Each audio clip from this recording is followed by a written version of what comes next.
அந்த இறுதி நிமிடம் நீங்க நினைச்சு பார்த்தது உண்டா? இப்படி இவ்வளவு சீக்கிரம் பாக்கிறது நம்மள விட்டு போவார் அப்படின்னு. வாங்கிக்கு போயிட்டு உட்காந்துட்டு கொஞ்சம் நெஞ்சு வலிக்கிற மாதிரி இருந்தால் சொன்னாங்க.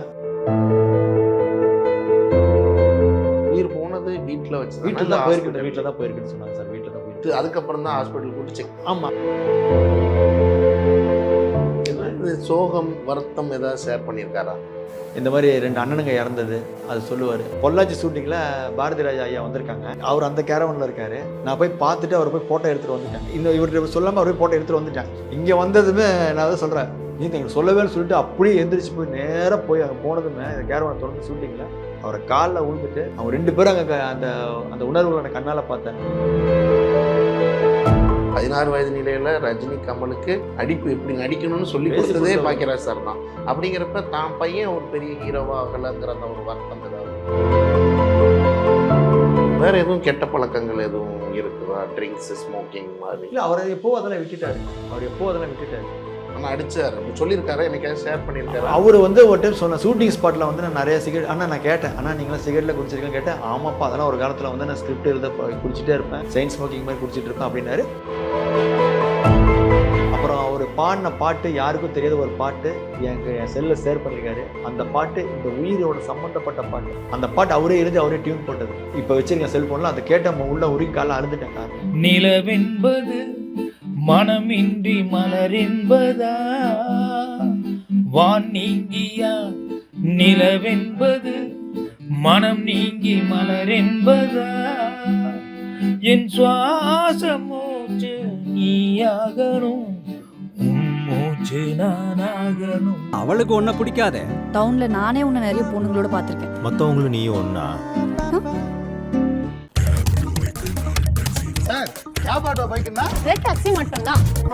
பட்டில் இழைத்த பாரம்பரியம் விவாகா தெய்வீக பட்டு கலெக்ஷன்ஸ் உங்கள் சென்னை சில்க்ஸில்.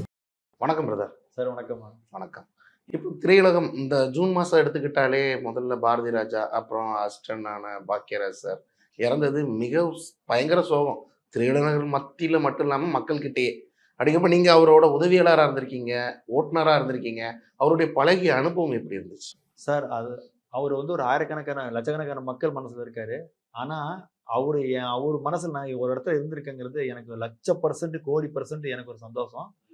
பார்த்தீங்கன்னா இப்போ 3 நாளைக்கு முன்னாடி கூட சாயங்காலம் ஃபோன் பண்ணி, அண்ணா என் பொண்ணு நல்ல மார்க் வாங்கியிருக்காங்கண்ணா, இந்த மாதிரி நீங்கள் வந்து எனக்கு ஒரு ரீல்ஸ் போட்டுத்தாங்க அப்படின்னு. முக்கியமான வேலைக்கு நாளைக்கு காலை உனக்கு போட்டு கொடுத்துருன்னு அப்படின்னு சொன்னார். கொண்டுட்டு அடுத்த நாள் காலையில் நான் ஈரோட்டில் கேள்விப்படுறேன் இது இறந்துட்டேன்ட்டு. மன வருத்தம் தாங்க முடியலைங்க.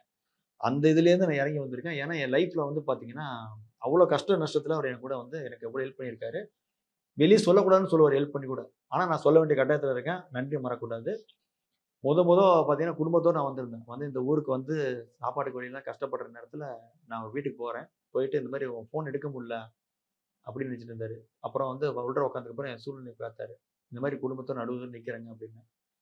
நீ டிரைவராக வேலைக்கு வர்றதுக்கு கூட அவர் நினைக்கல. அவன் என்ன பண்ணாருன்னா, என்ன பண்ண சூழ்நிலை பார்த்துட்டு என்ன சாப்பிட்டியான்னு கேட்டார். இல்லைங்க, நான் கொஞ்சம் கஷ்ட சூழ்நிலை வந்திருக்கேன் அப்படின்னு. இதெல்லாம் என் மனநினைவோட அவர் சொன்ன நினைவுகளுக்காக நான் சொல்கிறேன். அப்புறம் என்ன பண்ணார், ரொம்ப கஷ்ட சூழ்நிலை. நாங்கள் வீட்டில் வந்து சாப்பாடு கொஞ்சம் ரொம்ப தடுமாறும். வீட்டில் புள்ள பையன் நாங்கள் வந்திருந்தோம்.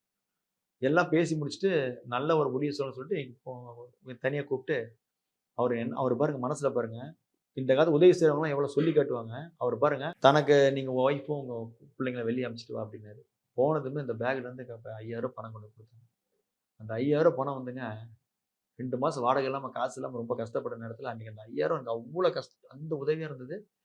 நான் ஏன் இந்த காசு வந்து அவங்க மனைவி மேலே பிள்ளை மேலே தரல தெரியுமா, நீங்கள் எங்கள் என்கிட்ட வாங்கிட்டீங்கன்னு அவங்க நினச்சிடக்கூடாது அப்படின்ட்டு. அந்த ஒரு மனத்திறமை யாருக்கும் வராதுங்க. அதே மாதிரி ஒவ்வொரு நாட்கள் அவர் வந்து நீ சாப்பிட்றது என்ன சாப்பிட எனக்கு கொடுப்பாரு. அப்புறம் கொஞ்ச நாள் கழிச்சு ஃபோன் பண்ணி நீ கூட வேலைக்கு வாங்க அப்படின்னு சொல்லி சொன்னார். ஒரு எல்லா உலகம் அனுபவத்தை கற்றுக் கொடுத்தாரு. யாருமே இல்லாதப்போ நிறைய விஷயங்கள் சொல்லுவார். நீ ஏன் இப்படி இந்த ஊர் விட்டு வந்துட்டு. அப்புறம் முக்கியமான விஷயங்கள் பார்த்தீங்கன்னா, என்னுடைய பெரிய பிரச்சனை வர்றப்போ டிஎஸ்பி பெரிய பெரிய எம்எல்ஏக்கிட்டலாம் ஃபோன் பண்ணி இந்த மாதிரி என்கிட்ட வந்திருக்க என் அசிஸ்டன்ட் வின்சென்ட்டுக்கு வந்து நீங்கள் ஹெல்ப் பண்ண சொல்லிட்டு போலீஸ் ஸ்டேஷனில் எல்லாத்தையும் வர வச்சு சேலத்தில் அந்த கம்ப்ளைண்ட் எல்லாத்தையும் எனக்கு தப்பிக்க விட்டு ஒரு நல்ல இடத்துல வச்சுருந்தாரு. எப்படி கூப்பிடுவார் உங்களை? வின்சென்ட் அப்படின்னு. அப்புறம் ஏங்க பாப்பா அப்படின்னா சில டைமில் அவர் கோவம் வந்துடும். கோவம் வந்து 2 மாதம் 3 மாதம் பேச மாட்டார். அப்புறம் திடீர்னு ஒரு ஃபோன் வரும். என்னப்பா எங்கப்பா இருக்க அப்படின்னு. ஆனால் நான் வீட்டில் இருக்கேன், நான் வரேன்னு தப்புன்னு மன்னிச்சு இல்லை இல்லை இல்லை இல்லைப்பா அப்படின்னுவாரு. அப்புறம் உட்காந்து அவர் கூட உட்காந்துக்கிட்டு அவர் கூட வந்து சாப்பிட்ற பிடிக்கிறதுக்கு கடைக்கு போயிட்டு இது வாங்கிட்டு வா, அது வாங்கிட்டு வா அப்படின்னுவாரு. இன்னும் அந்த குரல் காதுல கேட்டுக்கிட்டே தான் இருக்கா? ஏன் கேட்குறீங்க? அந்த குரலை கேட்டு அதாவது என்னப்பா இன்சென்ட் அப்படின்றது அப்படியே வந்துட்டு இருக்கும். கொஞ்சம் கோபம் என்னப்பா அப்படின்னுவாரு. ஆனா அது எந்த அந்த கோவத்தை கொண்டு போறாருன்னு நினைச்சிட்டாருங்க. அவருக்கு பிடிச்சிருந்தான்னு வச்சுக்கோங்க. இன்னொரு விஷயத்தை இது வந்து நான் கண்டுபிடிச்சது. ஒருத்தரை பிடிக்கும் அப்படின்னு வச்சுக்கோங்களேன், அவரை வந்து எவ்வளோ நாளும் அந்த கண்டிப்பா உரிமை எடுத்துக்குவாரு, உரிமையோட திட்டுவாரு, உரிமையோட வந்து பழகுவாரு, குடும்பத்தை ஒருத்தர் வச்சுக்குவாரு, பாகுபாடே பார்க்க மாட்டாரு. ஆனா அவருக்கு பிடிக்கலன்னு வச்சுக்கோங்களேன், நேர்ல கூட சொல்ல மாட்டாரு. அவர் பிடிக்கல ஆனா அவர் பிடிக்காதவன்னு சொல்லவே முடியாது. ஏன்னா அவர் எல்லாத்தையும் அரவணைச்சு ஒரு அன்போட வந்து எல்லாத்துலயும் அன்பா இருப்பாரு. இன்னைக்கு வந்து நான் ஃபோன் போட்டேன்னு வச்சுக்கோங்களேன், எங்க ஊர்ல இருக்கிற மக்கள்லாம் என்ன பண்ணுவாங்கன்னா, பாக்யராஜ் சார்ட்ட பேச போறேன் பாருங்கன்னு சொல்லிட்டு ஒரு ஃபோன் போடுவேன். ஒரு 100 பேர் வந்து இவன் பொய் சொல்றான் பாருங்க, இவனாச்சும் பாக்யராஜ் தெரியாது அப்படின்ட்டு. உடனே அவர் என்ன பண்ணுவார் தெரியுங்களா? உடனே பண்ணுவார், சொல்லுப்பா நான் அவங்கள விட்டு வந்து உங்களை விட்டு வந்து ரொம்ப கஷ்டமா இருக்குண்ணா, ரொம்ப வேதனையா இருக்குண்ணா அப்படின்னு. இருக்கட்டும் என்ன பண்ணிட்டு இருக்க சொல்லு அப்படின்னாரு. எப்போ ஊருக்கு வரும்னு கேட்பாரு. அந்த மாதிரி அந்த குரலை கேட்க கேட்க மனசுக்குள்ள ஒரு அப்படியே ஒரு ஆனந்தமா எப்பவுமே சந்தோஷமா இருப்பேன். எனக்கு ஒரு பெரிய ஆள் எனக்கு பெரிய ஒரு இமயம் கூட இருந்தாரு, என் செல்போன்ல இந்த இதை காணிட்டு இருந்தான்னு வருது, ரொம்ப சந்தோஷப்பட்டு இருப்பேன். அதே மாதிரி செல்ஃபி முத ஒரு போட்டோ முத கார் ஓட்டுறப்போ ஒரு அனுபவம். ஒரு ஹாஸ்பிட்டல் கூட்டிட்டு போயிருக்க அவர் என்ன பண்ணாரு, அண்ணா அவங்க கூட வண்டி ஓட்டுறதே ஒரு பெருமை நினைக்க, ஒரு செல்ஃபி எடுத்துக்கணுமா அப்படின்னாரு. இருப்பா நாங்களாம் தலையில ஒழுங்கு பண்ணிக்கிறேன்னு சொல்லிட்டு அப்படி எட்டி பார்த்த ஸ்டில் இன்னும் வச்சிருக்கேன். அதே மாதிரி அவருக்கு மேக்கப் போடுறப்போ அவர் ஒரு ஸ்டைல் மாற்றுவார் இல்லைங்களா, அதில் அந்த செல்ஃபி எடுத்துக்குவேன். எடுத்துக்க வச்சு அது எடுத்துக்கப்பான்னுவாரு. எது சாப்பிட்டாலும் எனக்கு கொஞ்சம் கொடுத்துருவாரு. இந்த மாதிரி ஒவ்வொரு அனுபவம். அதே மாதிரி அந்த வீட்டில் வந்து சாந்தனா அண்ணனா இருந்தாலும் சரி, அவங்க அந்த கீர்த்தி மேடமாக இருந்தாலும் சரி, அவங்க பொண்ணாக இருந்தாலும் சரி, மேடமாக இருந்தாலும் சரி, எல்லாருமே வந்து அந்த குடும்பத்தில் வந்து ஒரு பாகுபாடே கிடையாது. ஒரு அன்பா ஒரு நல்லபடியா எனக்கு நான் இருக்க வரைக்கும் 1000% எனக்கு அன்பா தான் இருந்தாங்க. உங்க பாக்கியராஜ் சார் அவங்க ஒய்ஃப் பசங்க கிட்ட எவ்வளவு பாசமா இருப்பாங்க? ஐயோ! அதெல்லாம் நல்ல பாசங்க. அதெல்லாம் வந்து ஒரு உரிமையோட தான் எல்லாமே இருப்பா. அதை வந்து அவங்களோட வந்து அவங்க சினிமால நேச்சுரலோட உண்மையா ரொம்ப நேச்சுரல் ஒரு ஃபேமிலியில அவர் அன்பா இருப்பார். சார் நீங்க சொன்ன ஒரு விஷயத்த நம்ப மாட்டீங்க. அவர் எவ்வளோ பேர் செலிப்ரேட் பண்ணாரு. கான்டாக்ட் வச்சிருக்கேன் சார். கரெக்டா ஃபோன் பண்ணி என்னப்பா எங்கப்பா இருக்க அப்படின்னு. நாங்க கங்கை அம்மன் அப்பாட்ட ஒர்க் பண்ணிட்டு இருக்கேன். எல்லாம் வந்துருவேன் தெரியுமில, வந்துருவேன் எல்லாம் அப்படின்னாரு. ஐயோ ஆட்டோமேட்டிக்கா இன்விடேஷன் கொடுத்துருக்கேன். அவரே கூப்பிட்டாரா? அவர் என்ன கூப்பிட்டாருங்க. அந்த கால் எல்லாம் ஹிஸ்டரி வச்சிருக்கேன். ஏன்னா அவர் என்ன கூப்பிடணும் எத்தனாயிரம் பேர் அவர் மனசுல இருக்கிறது என்னன்னா, அந்த டிரைவர் லிஸ்ட்ல நான் வந்துருவேன். அவர் எத்தனை பேரை பார்த்திருப்பாரு. நான் வந்து அவ்வளவோ அவரை பத்தி இவ்வளவு பேசுறதுக்கான வாய்ப்பு தானே எனக்கு கொடுத்துருக்கீங்களே ஒழிய, எனக்கு அவ்வளவு அனுபவம் அவர் மேல. அவ்வளோ பாசம். ரொம்ப குறைவான நாட்களா இருந்தாலும் அவ்வளவு நிறைவா. அதே மாதிரி இன்னொரு விஷயத்த சொல்லணும். பொள்ளாச்சி ஷூட்டிங்ல பாரதி ராஜா ஐயா வந்திருக்காங்க. அவர் அந்த கேரவன்ல இருக்காரு. நான் போய் பார்த்துட்டு அவரை போய் போட்டோ எடுத்துட்டு வந்துட்டேன். ஏன்னா இன்னும் இவர்கிட்ட சொல்லாம அவர் போய் போட்டோ எடுத்துட்டு வந்துட்டேன். இங்க வந்ததுமே நான் தான் சொல்றேன், அண்ணா அப்ப பாரதி ராஜா வந்திருக்காரு. நீ எங்களுக்கு சொல்லவேன்னு சொல்லிட்டு அப்படியே எந்திரிச்சு போய் நேரா போய் அங்கே போனதுமே இந்த கேரவனை திறந்து ஷூட்டிங்ல அவரை காலில் விழுந்துட்டு அவங்க 2 பேரும் அங்கே அந்த அந்த உணர்வுகளை எனக்கு கண்ணால பார்த்தேன். எனக்கு என்ன ஒரு அமைப்புனா, சத்யராஜ் சாரு, பாக்யராஜ் சாரு, பாரதிராஜ் 3 பேர் கூட நின்று அந்த ஊர்ல இந்த பொள்ளாச்சியில் ஒரு அழகான ஒரு போட்டோ எடுத்துக்கிட்டேன் காலத்துக்கும். அந்த போட்டோ வந்து அவர் அதே மாதிரி இன்னொரு போட்டோ வந்து கேக் ஊட்டுற மாதிரி சத்யராஜ் சாருக்கு, பாக்யராஜ் சாருக்கு கேக் ஊட்டுறதெல்லாம் வீடியோவே எடுத்து வச்சிருக்கேன். அன்னைக்கு அதை சாதாரணமாக எடுத்தேன். இன்னைக்கு வந்து அதை வந்து சந்தோஷமா பகிர்ந்துக்கிட்டேன். அதை பகிர்ந்துக்கிற இந்த நாளுக்குள்ள இந்த மாதிரி ஒரு செய்தி வரவும், நான் எங்கே எந்த சினிமாவில் இருந்தாலும் யாருக்கும் அவ்வளோ எமோஷன் ஆனதில்லை. ஏன்னா எனக்கு வாழ்க்கையில் அவ்வளோ கஷ்டத்துக்கு ஹெல்ப் பண்ணார். என் பையனுக்கு நோட்டு வாங்கி தரதுக்கு 2000 ரூபாய் கொடுத்தாரு. அதே மாதிரி என் பையனுக்கு வந்து இது இந்த காம்பஸ் பாக்ஸுக்கு இதெல்லாம் வாங்குறதுக்கு ஆவடியில் இருக்கப்போ இந்த பையனுக்கு போய் கொடுப்பாரு, 2000 ரூபாய் கொடுத்தாரு. திடீர்னு எனக்கு காசு கொடுப்பாரு. ஏதாவது சோகம் வருத்தம் ஏதாவது ஷேர் பண்ணியிருக்காரா? அவர் ஒன்னே ஒன்று பண்ணது எனக்கு ஞாபகம் இருக்குங்க. ஆனால் அந்த நான் வந்து அதாவது என்னன்னா அவர்கிட்ட அதிகமாக பேச மாட்டேன். ஆனால் யாருக்குள்ள போய் ஒரு சந்தர்ப்பம் ஒரு உரிமை எடுத்துக்குவேன், கொஞ்சிக்கிட்டேன். அப்புறம் சொன்ன இந்த மாதிரி என்னென்ன வருத்தப்படினா, இந்த மாதிரி எங்கள் அம்மா நான் படிக்கிற ஸ்கூலில் வந்து பாதியில் படித்தது, இந்த மாதிரி 2 அண்ணனுங்க இறந்தது அது சொல்லுவார். 2 அண்ணன் இறந்தது சொல்லுவார். அந்த மாதிரி அதுவும் சொல்லுவார். அது நிறைய விஷயங்களை சொல்லுவார். அவங்க ஊரோட கதைகளை அதிகமாக பேசுவார். ஏன்னா நானும் அந்த பக்கம் ஊர் பக்கம், அதனால் வந்து எனக்கு ரொம்ப ஷேர் பண்ணிக்குவார். சேலம் போகிறப்போ ஒரு அனுபவம் இது வந்து சொல்ல ரொம்ப ஆசைப்பட்டேன். அண்ணா இந்த மாதிரி சேலம் வரீங்க, எங்களோட சொந்தக்காரங்களும் உங்களை பார்க்கணும்னு ஆசைப்படுறாங்க, என் ஃப்ரெண்ட்ஸுங்கெல்லாம் அப்படின்னு சொல்லி ஆசைப்பட்டேன். அதை பாருங்க, அந்த மனசில் வச்சுக்கிட்டு எவ்வளோ ஷூட்டிங் எவ்வளோ விஷயத்தை வச்சுக்கிட்டு கரெக்டாக அந்த 8:30 மணிக்கு சொன்ன 9 மணிக்கு ஃபோன் பண்ணி, அப்பா யார் யாரும் வர சொல்லுங்க, வர சொல்லுப்பான்னு சொல்லிட்டு என் ஃப்ரெண்டு ஒரு போலீஸ்லேருந்து வந்தார், போஸ்ன்னு ஒருத்தர். அப்புறம் டெப்டி கமிஷனர் ஒருத்தர் இருக்காரு, வெங்கடேஷ் சார்ன்ட்டு. அவர் ரொம்ப நாளாக பார்க்கணும் நேற்று அவரெல்லாம் அழுக, நேற்று காலை அவருக்கு அழுக வந்துருச்சு. அந்த மாதிரி எல்லாம் அவர்கிட்ட யார் யாரெல்லாம் பழகின ஃப்ரெண்ட்ஸ் ஆக்கணும் எல்லாருமே அவர்கிட்ட வந்து ஒரு இது. அப்புறம் அவர் பாடின பாட்டு யாருக்கும் தெரியாத ஒரு பாட்டு எனக்கு என் செல்லில் ஷேர் பண்ணியிருக்காரு. அந்த பாட்டு இந்த உயிரோட சம்மந்தப்பட்ட பாட்டு. இப்போ எப்படி அவர் உயிர் விட்டுருக்காருங்களா, அந்த மூச்சு காத்தபடி ஒரு பாட்டு கம்போஸ் பண்ண பாட்டு என்கிட்ட ஒன்று இருக்கு. இப்போ வச்சிருக்கேன் செல்ஃபோனில். அதை கேட்ட உள்ள உருகி காலைல அழுந்துட்டேன். காரில் போயிட்டு வந்து உட்காந்து விழுந்துட்டு அப்படியே அழுந்துட்டேன். அந்த பாட்டு அவரே எழுதி அவரே டியூன் போட்டது பொள்ளாச்சியில். அதை நான் இங்கே ஷேர் பண்ணி வச்சிருக்கிறதுக்காக நான் பதில் வச்சிருக்கேன். இந்த மாதிரி அண்ணன் கூட அவ்வளோ. நீங்க கொஞ்ச நாளா பாத்தீங்களா, அந்த வயது முதிர்வு முன்னாடி இருந்த அந்த பாக்யராஜ் சாருக்குள்ள ஆக்டிவ் இப்போ கொஞ்சம் கம்மியான மாதிரி இருந்துச்சு, அதை ஃபீல் பண்ணீங்களா? மெதுவா நடக்கிறது, அந்த பயங்கர ஆக்டிவா இல்லாத மாதிரி. இல்லை நான் இப்போ பார்த்ததுலேருந்து நான் இப்போ கிட்டத்தட்ட இப்போ தான் 4 வருஷமா அண்ணனை பார்த்துட்டு இருக்கேன். அதுக்கு முன்னாடி ஒரு 3 வருஷம் முன்னாடி மியூசிக் அகாடமியில் பார்த்தேன். மியூசிக்கில் அடிக்கடி சந்திப்பேன். ஆனால் அதை வந்து வெளியவே ஷேர் பண்ணிக்குவோம். நான் ஊட்டிக்குள்ளே போனது டிரைவராக வேலை செய்கிறப்ப போனது தான். இல்லை வேறுபாடு தெரிஞ்சுதான் வேறுபாடு இருந்துச்சுன்னா எப்போவாச்சும் அவருக்கு கொஞ்சம் சளி கிளி பிடிச்சி ஜலதோஷம் பிடிச்சி வச்சுக்கலாம், அப்படியே கொஞ்சம் ஸ்லோ உடம்பு டயர்டாக ஸ்லோவாக இருப்பார். அதுக்கப்புறம் பட்டு அவர் வாக்கிங் போய் ஆக்டிவேட் பண்ணி ரெடி பண்ணிக்குவார். அவர் உடம்பு விஷயத்தில் கொஞ்சம் கரெக்டாக நடந்துக்குவார். வாக்கிங்லாம் போவார். வாக்கிங்லாம் போயிட்டு இருக்காரு. வீட்லேயும் வாக்கிங் போவார். இப்போ கிரவுண்டில் வந்து அம்மா கூட போகிறதா, நான் இப்போ ஊரில் இல்லைங்களா, அம்மா கூட ரவுண்டு போயிட்டு வர்றதா கேள்விப்பட்டேங்க. வேற எதுவும் கெட்ட பழக்கங்கள் எதுவும் இருக்குதா? ட்ரிங்க்ஸ், ஸ்மோக்கிங் மாதிரி? இல்லை அவர் எப்போ அதெல்லாம் விட்டுட்டாருங்க. அவர் எப்போ அதெல்லாம் விட்டுட்டாரு. அவன் அடிச்சாரு சொல்லியிருக்காரு, என்னைக்காவது ஷேர் பண்ணியிருக்காரா? அவர் வந்து ஒரு டைம் சொன்ன ஷூட்டிங் ஸ்பாட்டில் வந்து நான் நிறைய சிகரெட் அண்ணா நான் கேட்டேன், அண்ணா நீங்களும் சிகரெட்டில் குடிச்சிருக்கேன்னு கேட்டேன். ஆமாப்பா அதெல்லாம் ஒரு காலத்தில் வந்து நான் ஸ்கிரிப்ட் எழுத குடிச்சிட்டே இருப்பேன், செயின் ஸ்மோக்கிங் மாதிரி குடிச்சிட்டு இருப்பேன் அப்படின்னாரு. அப்புறம் அவர் கூட இருக்க மியூசிக் ஜெயா அண்ணன் அவங்க 2-3 பேர் அவரும் சொல்லுவாங்க. ஆனால் அண்ணன் நான் இருந்த வரைக்கும் அண்ணனுக்கு எந்த ஒரு கெட்ட பழக்கம் இது வரைக்கும் நான் பார்க்கல. ஓகே, பையன் சாந்தனு அவர்களை ஒரு பெரிய ஹீரோவா ஆக்க முடியல அப்படிங்கிற ஏதாவது வருத்தம் ஏதாவது என்னைக்காவது ஷேர் பண்ணியிருக்காங்களா? அவரு வந்து சினிமாவில் வந்ததே அண்ணனுக்கு பெரிய வெற்றியாக தானே இருக்கு. அவர் அந்த மாதிரி தோல்வி அடைஞ்சதை நான் கேள்விப்பட்டது இல்லை. எத்தனையோ நடிகரை உருவாக்குனவர் திரு பாக்யராஜ் சார் அவர்கள். 16 வயது நிலையில ரஜினி, கமலுக்கு நடிப்பு எப்படி நடிக்கணும்னு சொல்லி பேசுறதே பாக்யராஜ் சார் தான். அப்படிங்கிறப்ப தான் பையன் ஒரு பெரிய ஹீரோவா ஆகலைங்கிற அந்த ஒரு வருத்தம் ஏதாவது? இல்லை அவர் அந்த மாதிரி நம்ம வெளியே நேர்பட்டு காணலை. ஆனால் அவர் இப்போ இந்த லப்பர் பந்து படம், இந்த படங்கள்லாம் நம்ம நிறைய படங்கள்லாம் வந்து இல்லைங்களா, அந்த மாதிரி படங்கள்லாம் பார்க்குறப்ப அவர் வந்து அவருடைய இது வெற்றி ரொம்ப சொல்லுவார். ஒரு கிரிக்கெட் படம் ஒன்று வந்தது, படம் பேர் மறந்துட்டு. அந்த படம்லாம் பார்த்துட்டு அண்ணன் வந்து ரொம்ப சூப்பராக பண்ணி அந்த படம் நல்ல பெரிய வெற்றி அடிச்சு இப்போ அநேகமாக இனிமேல் வர்ற படம்லாம் அவருக்கு பயங்கர ஹிட்டாக வரும். இனிமேல் பாக்யராஜ் சாரோட இன்னும் பயங்கரமான பேர் வருங்கிற நம்பிக்கை எங்கள் எல்லாத்துக்குமே இருக்குங்க சார். இப்போ ராதிகா மேடம் நல்ல க்ளோஸுங்கிறது எல்லாருக்குமே தெரியும். நீங்கள் பார்த்துருக்கீங்களா? அவங்க என்ன இப்படி கேட்டுட்டீங்க? என்ன படம்னா, இப்போ நயன்தாரா அம்மா படம் நடிக்கிறப்போ என்னை கூப்பிட்டு போயிருந்தாரு. இதில் ஈஸியாக இவர் 2 பேர் தெலுங்குல பேசிக்குவாங்க பாருங்க, 2 பேரும் அடிச்சுக்குவாங்க பாருங்க. அவ்வளோ ஒரு என்ன சொல்றது, அவ்வளோ ஒரு சந்தோஷமா இருந்தா அவங்க 2 பேரும் பேசிக்கிறது. அவங்க ராதிகா மேடம் விட்டு தரவே மாட்டாங்க. அதே மாதிரி பாக்யராஜ் ராதிகா மேடம் விட்டு தர என்ன மாதிரி பேசி அவ்வளோ ஃப்ரெண்ட்ஷிப். எப்படி பேசுனா, சாப்பிட்றத கூட பார்த்தீங்கன்னா இப்படி உட்காந்துருப்பாரு. இந்த போட்டோ வச்சிருக்கேன்.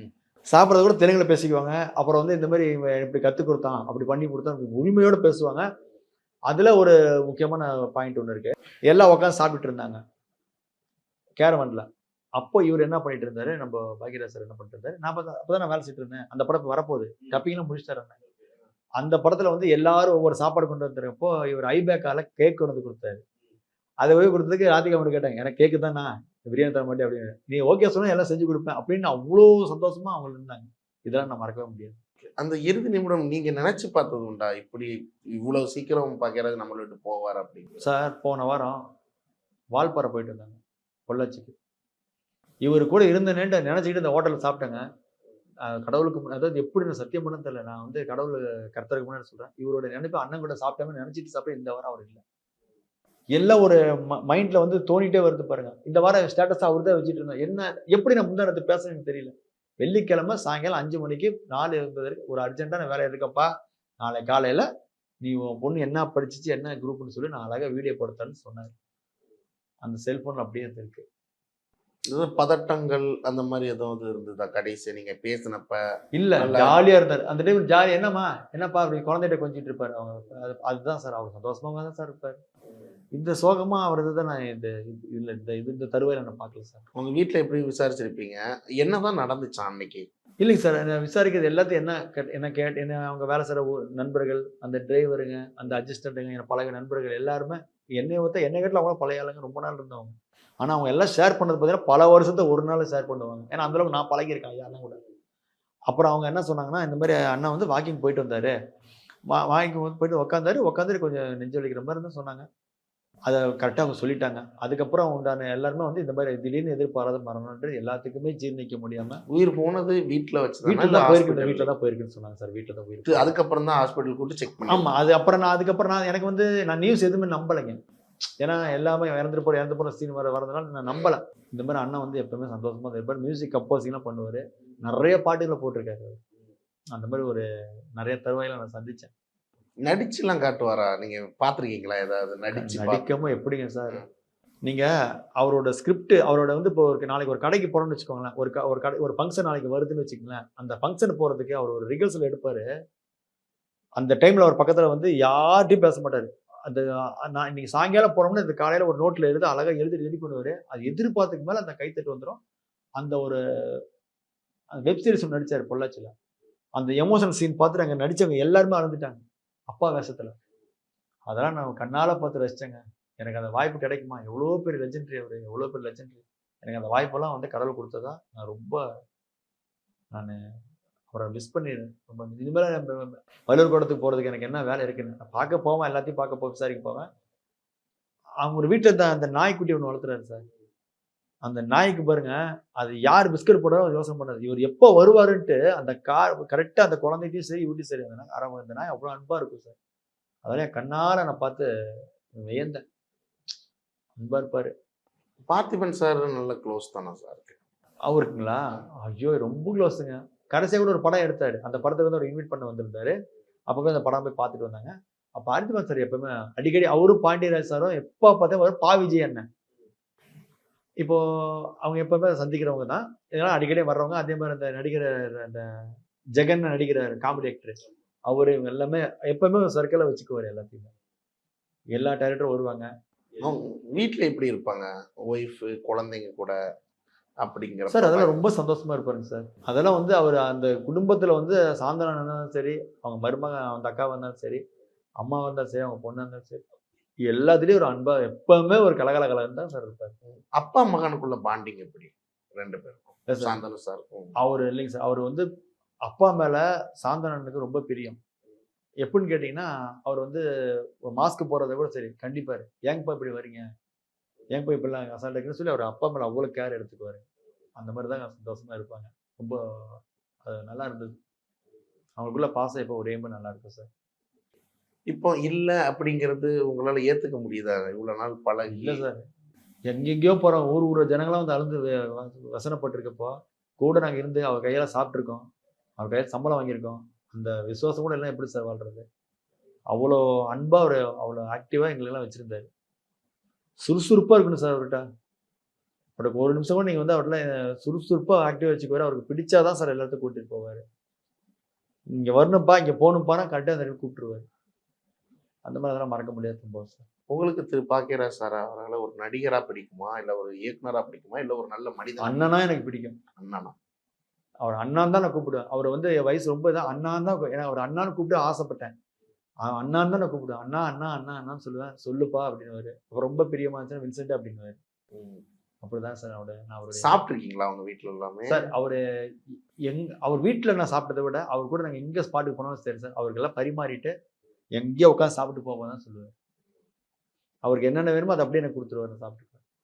அவர் கூட ஒன்று சாப்பிடுவாரு. நல்லா அவர் கூட நல்ல ஆரோக்கியமா நான் இருந்தேன் சார். ஆரோக்கியமான உறவுகள் மறுபடியும் கிடைக்குமான்னு சந்தேகம் தான் சார். என்ன அவர் கூட இருந்ததை வச்சுதான் சார் நீங்க ஒன்றும் நம்ப மாட்டீங்க சார். அவரு கூட அதாவது நான் எல்லா நடிகரும் கூட கிட்டத்தட்ட ஒரு 200 நடிகர் வண்டி ஓட்டிருக்கேன் சார். அதுல வந்து இவரு கூட ஓட்டுறதுக்கு அப்புறம் தான் எனக்கு பயங்கரமான கெத்து கிடைச்சிது. இவர் பாக்கியராஜ் சாருக்கு டிரைவரா இருந்திருக்காரு அப்படின்னு. ஒரு நாள் இருந்தாலும் ஓனர் தான் சார். 10 வருஷம் தான் ஓனர் தான் சார். அவர் பாக்கியராஜ் சார் ஓட்ட பெருமை தான் சார். சேலத்துக்கு போன அனுபவம்லாம் மறக்கவும் முடியாதுங்க சார். இங்கேருந்து சேலத்துக்கு போவோம் சார், பேசிக்கிட்டே போவோம் சார். அதெல்லாம் நான் மறக்க முடியாத ஒரு தருணம். ஏன்னா 6 மணி நேரம் 7 மணி நேரம் அவர் கூட ஓட்டுனது அந்த மாதிரி நிறைய. ரொம்ப ஹார்ட் டச்சிங்கா அந்த ஒரு விஷயம் எனக்கும் பாக்கியராஜ் சாருக்கு ஒன்று நடந்துச்சு, நான் அப்படியே வியந்துட்டேன் அப்படின்னா என்ன என் பொண்ணோட படிப்பு விஷயத்து மட்டும் தான் சார் அவர் என்ன நம்ம சார் சொன்னாரு.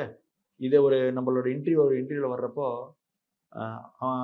கங்கைமன் அப்பாட்ட சொல்றாரு, இவன் வந்து அப்படி இப்படி இருந்தால் கூட இந்த பிள்ளைங்களை கெட்டிக்காரத்தனமாக வளர்த்தலாம் பாரு 2 பேரும். என் பையனும் சரி சார், பொண்ணும் சரி சார். நல்லா படிச்சதுக்கு அவர் அவ்வளோ ஒரு என் மேலே ஒரு ஆனந்தம். என்ன ஒரு ஈடு, எவ்வளோ பேர் அவரை பார்க்குறாரு, எவ்வளோ பேர் மனுஷன். ஆனால் ஒரு சின்ன துரும்பு கூட கிடையாது. ஆனால் என் மேலே அவ்வளோ பாசமாக இருக்கு.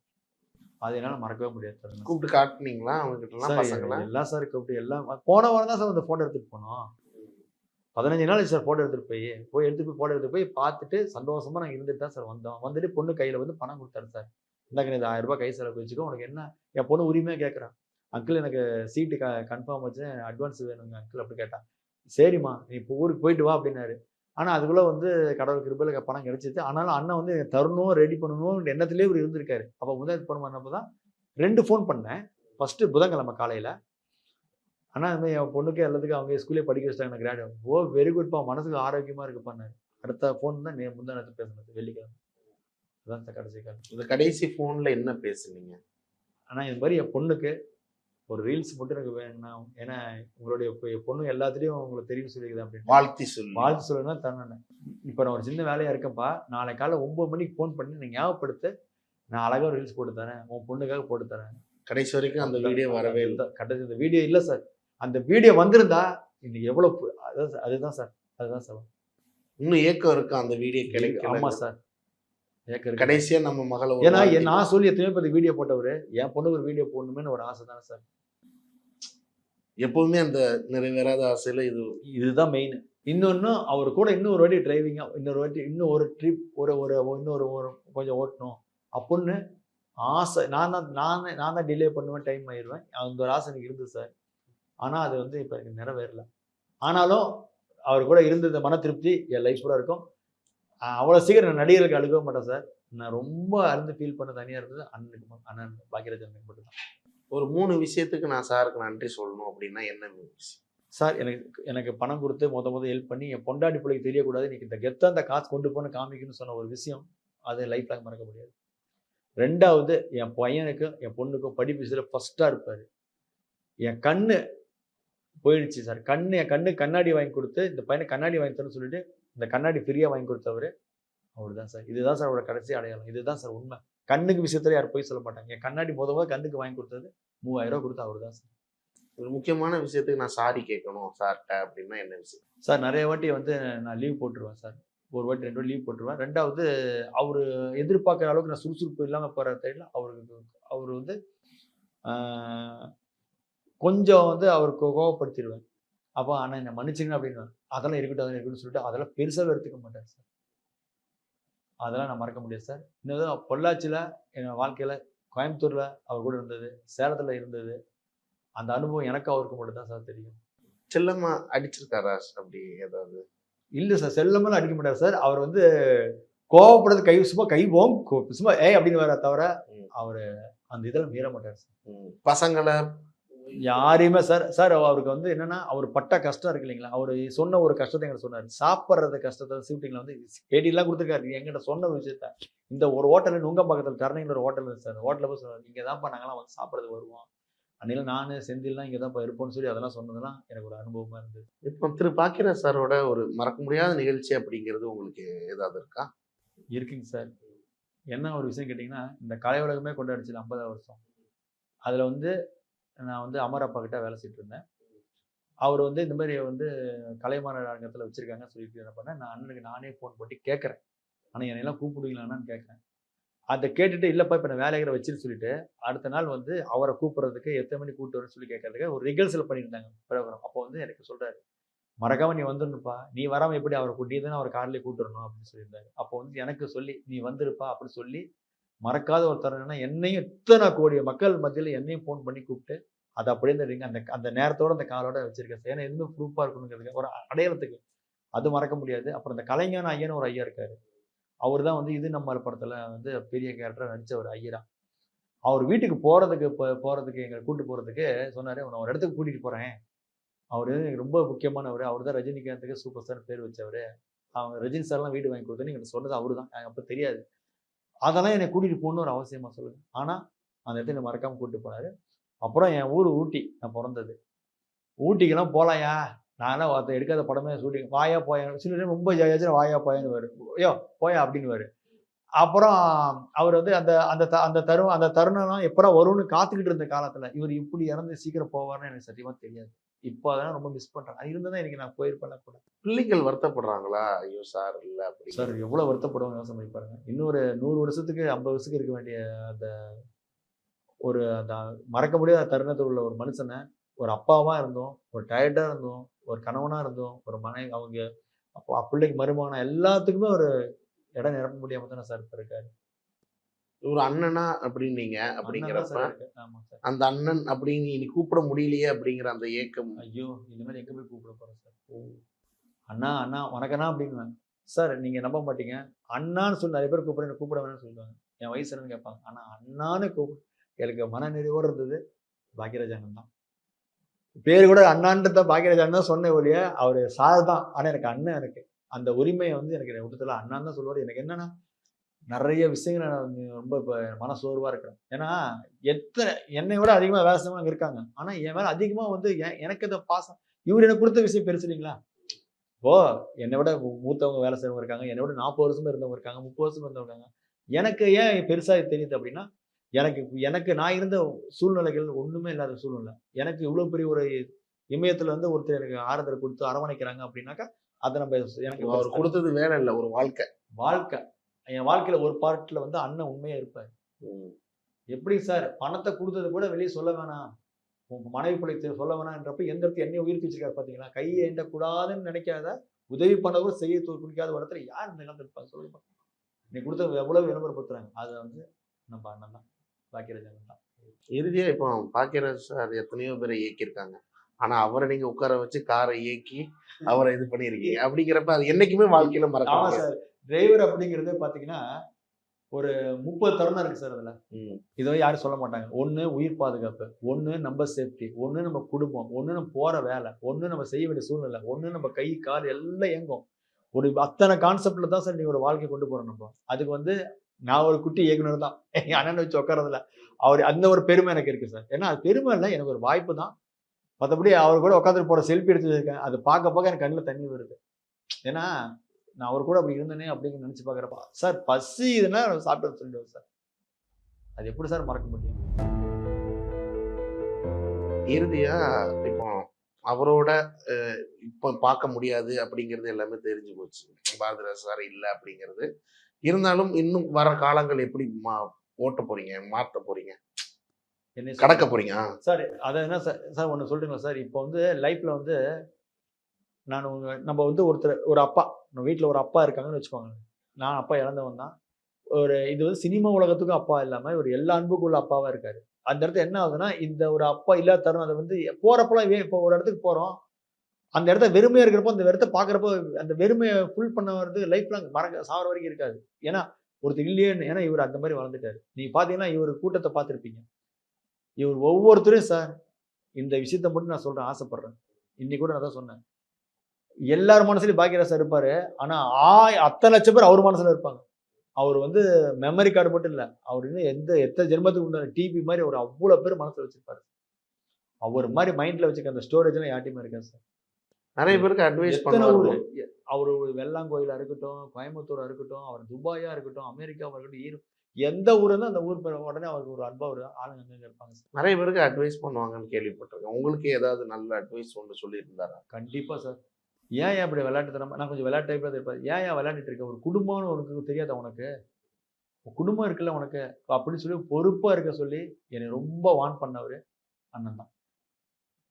இது வந்து நம்ம பேச வச்சுட்டோம், நீங்க சொல்ல வச்சிட்டீங்கலாம் கிடையாது சார். எனக்கு வந்து வெளிப்படையாதான் உண்மையை சொல்லுவேன். ஏன்னா ஒரு மரணத்துல இருந்து ஒருத்தர் போயிருக்காங்க, இறந்துட்டாங்க அப்படின்னாக்கா அவங்களை பத்தி சொல்றப்போ உண்மை மட்டும் தான் சொல்லணும். எப்போ உண்மைதான் சொல்லுவேன். அண்ணனை பொறுத்த வரைக்கும் அவரு 100%. இந்த வள்ளுவர் கூட்டம் போனாலே இப்போ வள்ளுவர் கூட்டம் போறதுக்கு எனக்கு மனசு வராது சார். ஏன்னா அந்த இடத்துல நான் புதுசாக தான் பார்த்தேன் 5 வருஷமா. இப்போ நான் மறுபடியும் அந்த பக்கம் போறது எப்படி போய் போறதுன்னு தெரியல சார். ஏன்னா அந்த இடத்துக்கு போனால் அந்த இடத்துல எனக்கு இந்த கெத்து இல்லை சார்.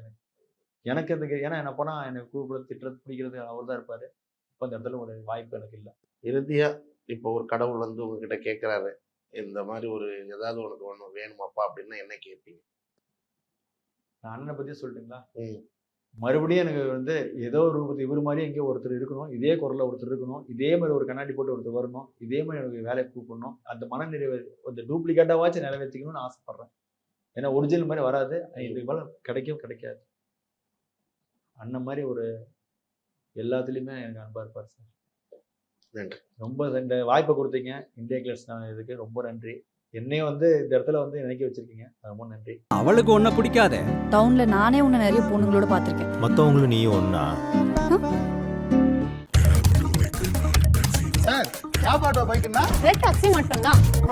பட்டில் இழைத்த பாரம்பரியம் விவாகா தெய்வீக பட்டு கலெக்ஷன்ஸ் உங்கள் சென்னை சில்க்ஸில்.